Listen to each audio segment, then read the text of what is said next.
Question एमती अच्छी एक समकोणी त्रिभुजर समकोण संलग्न गोटे बाहुर दैर्घ्य 44 सेमी एवं अन्य दुई बाहुर समष्टि 88 सेमी हेले त्रिभुजर क्षेत्रफल केते? कौन कहले प्रश्न से कहला एक समकोणी त्रिभुजर समकोण संलग्न गोटे बाहु होउची केते 44 सेमी हेले देखो एटा हमर एक समकोणी त्रिभुज ए त्रिभुज रे ए कोणटा 90 डिग्री हैला समकोण संलग्न गोटे बाहु तो एटा समकोण ये एवं ये एमाने ले समकोण संलग्न दीटा बाहु बुझेला तो गोटे बाहु देला केते 44 याकू देला 44 एटा देइने हैला आ कोन देला अन्य दुई बाहुर समष्टि अन्य दुई बाहु किए ना कर्ण अछि आ किए अछि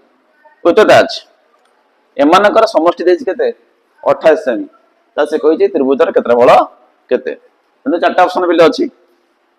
कोन कोन अछि ए रे 980 cm स्क्वायर तापरे 726 cm स्क्वायर तापरे 840 cm स्क्वायर तापरे